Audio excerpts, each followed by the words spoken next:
खेती जो दुनिया के सबसे पुराने कामों में से एक है, वो आज एक बहुत बड़े डिजिटल बदलाव से गुजर रही है।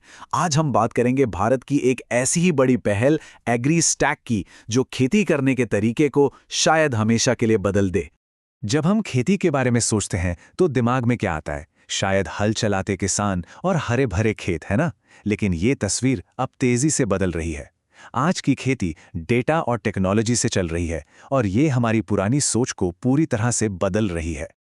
और बस यहीं से हमारा आज का सबसे बड़ा सवाल खड़ा होता है।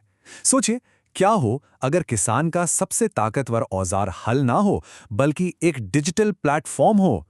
यही तो एग्री स्टैक का पूरा आइडिया है। तो सवाल ये है कि इतने बड़े प्रोजेक्ट की आखिर जरूरत ही क्यों पड़ी? इसका जवाब छुपा है किसानों की डेटा दुविधा में। चलिए समझते हैं कि आखिर वो कौन सी मुश्किलें हैं जिन्हें एग्री स्टैक सुलझाने की कोशिश कर रहा है। जरा एक किसान के नजरिए से सोचकर देखिए।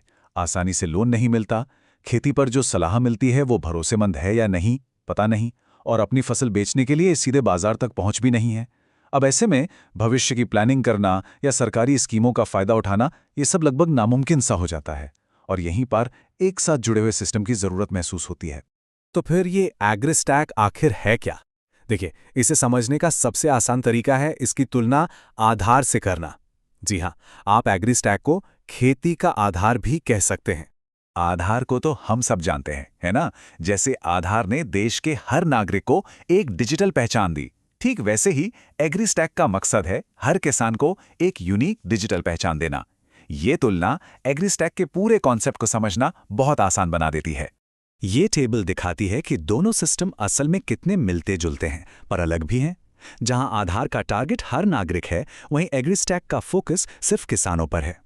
आधार में पहचान के लिए बायोमेट्रिक जानकारी होती है, तो एग्री स्टैक में किसान की पहचान को उसकी जमीन के रिकॉर्ड, जीपीएस लोकेशन और यहां तक कि उस पर कौन सी फसलें उग रही हैं, उससे जोड़ा जाता है।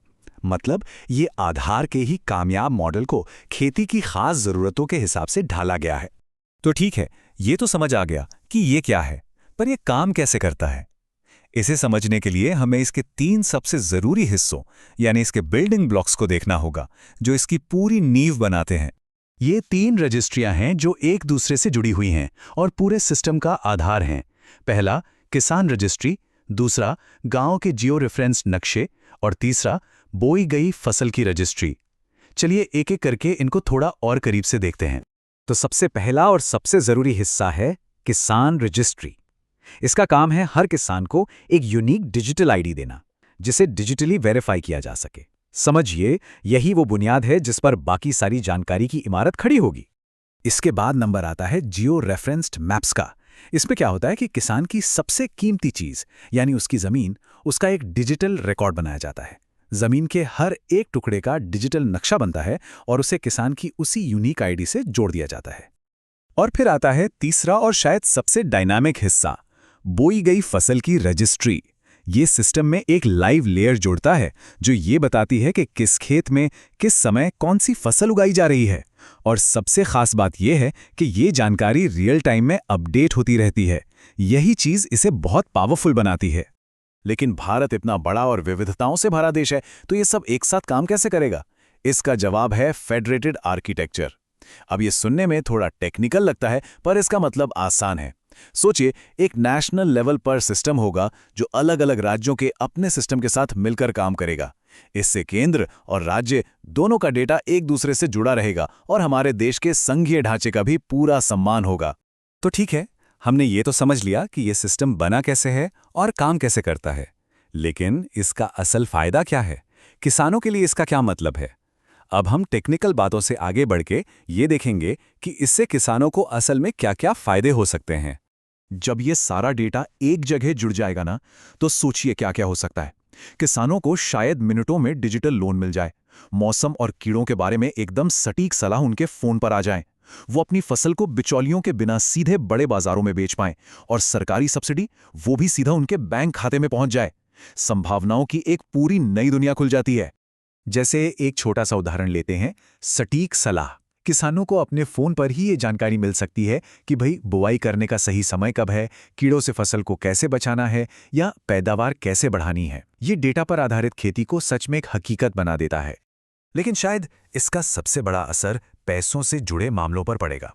देखिए, अभी बैंकों को किसानों को लोन देना थोड़ा मुश्किल होता है, क्योंकि उनकी ज़मीन और फसल का कोई पक्का डिजिटल रिकॉर्ड नहीं होता। लेकिन जब ये सारी जानकारी वेरीफाइड होगी, तो किसान क्रेडिट कार्ड यानी केसीसी जैसे लोन देना बैंकों के लिए बहुत आसान हो जाएगा। इससे किसानों के लिए पैसों की राह खुल जाएगी। एक बात समझनी बहुत ज़रूरी है कि ये सिर्फ एक सरकारी डेटाबेस नहीं है। नहीं, इसका मकसद एक पूरा इकोसिस्टम बनाना है। एक ऐसा प्लेटफॉर्म जो किसानों को सरकारी योजनाओं और प्राइवेट कंपनियों दोनों की सर्विसेज से जोड़ सके। और आखिर में इन सब का एक ही मकसद है, किसानों की जिंदगी को बेहतर बनाना।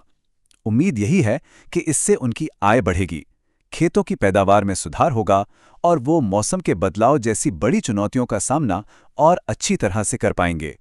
चलिए, अब जरा और आगे की सोचते हैं।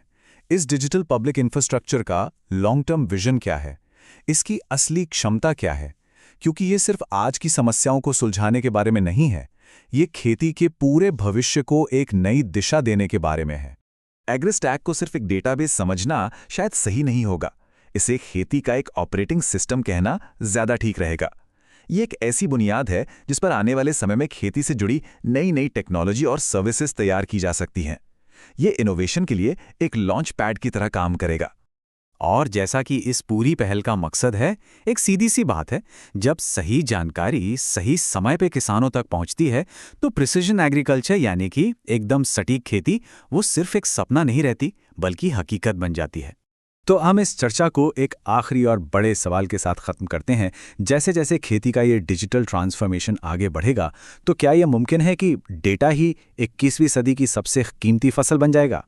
इसका जवाब तो खैर आने वाला वक्त ही देगा।